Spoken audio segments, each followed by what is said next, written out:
Yeah, g'day. So this is just a quick video to go over a workaround for a bug which is currently in the new Microsoft Flight Sim, which is to do with IFR flying. If you're using an autopilot coupled with a GPS or an FMS of some sorts, when you go to load an approach into an aerodrome, for some reason it seems to be corrupting the last couple of legs of the star which you've selected, and it sends you off in some weird tangent to join some weird arc to then take you around into an approach somewhere. And although it doesn't matter if you're just flying this and you don't really care about following a procedure of any sorts, it's still going to get you to the runway via the RNAV approach.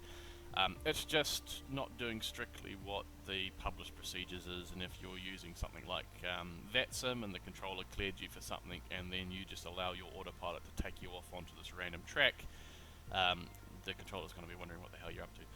So to sort of demonstrate what this problem is and also to show you the workaround, I'll just put a little flight plan going from New Plymouth down to Wellington. I'll put in low altitude airways, and I'm going to load in a star for runway 34. So if you're heading in from New Plymouth via this waypoint here, Te Papa, then the star for runway 34 is going to be the Te Papa 3 Alpha. And this takes you quite nicely via the published procedure down for the RNAV approach or the ILS approach into Wellington, which both go via Umanga. Nice and simple. If you then go to load in an RNAV approach onto the back of that, so let's just say RNAV 34, all of a sudden it doesn't follow these points anymore. It sends you off after Turby. You then head out on a tangent to join some small arc to then take you around onto the approach into Wellington, which is a bit bizarre because, as I said, in reality the RNAV 34 doesn't start until you cross Umanga, so you wouldn't have an RNAV approach doing this if you've already loaded in the star, because you would be going via these waypoints. So it's a bit curious. I'm not quite sure why it's doing that.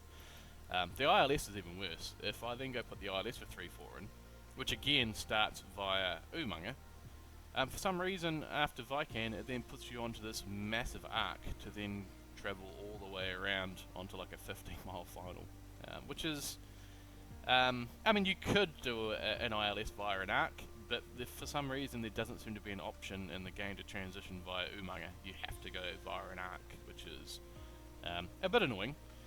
Especially considering, I mean, this is a 15-mile arc, so what is it, every 4 degrees of arc is 1 mile on a 15-mile arc, so you're looking around about 30 odd miles of track just to go all the way around here.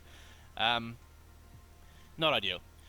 So the workaround for this, which unfortunately does have a little bit of a downside, is just to load in the star and then leave the approach blank.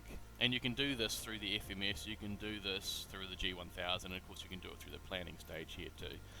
And what that does is it just sends you down via the published points to Umanga, which is where in reality the RNAV and the ILS start from anyway, and then after you turn inbound at Umanga, if you're doing the ILS, you can just switch over to Vorlock and then arm the approach, and you're going to intercept the glide slope and go down towards the runway anyway, easy as.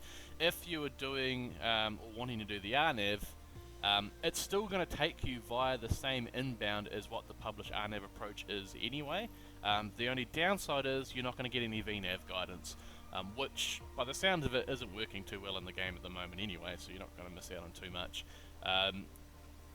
If you were going to do an RNAV approach via this, you would have to ensure that you end up crossing Umanga at an appropriate height and then set your vertical speed inbound to comply with the descent profile. I'm probably going to do another video in a day or so to go through some quick rule of thumbs to figure that out, but for now that's a little beyond the scope of this video. So anyway, that's the workaround for this problem. Hopefully they'll fix it soon, but basically if you want to follow the published approach procedure, just load in the stars and don't worry about actually loading the approach. Just leave the approach blank, and that's going to suit you pretty well for anywhere that's got a an approach transition that's actually on the same as your inbound anyway.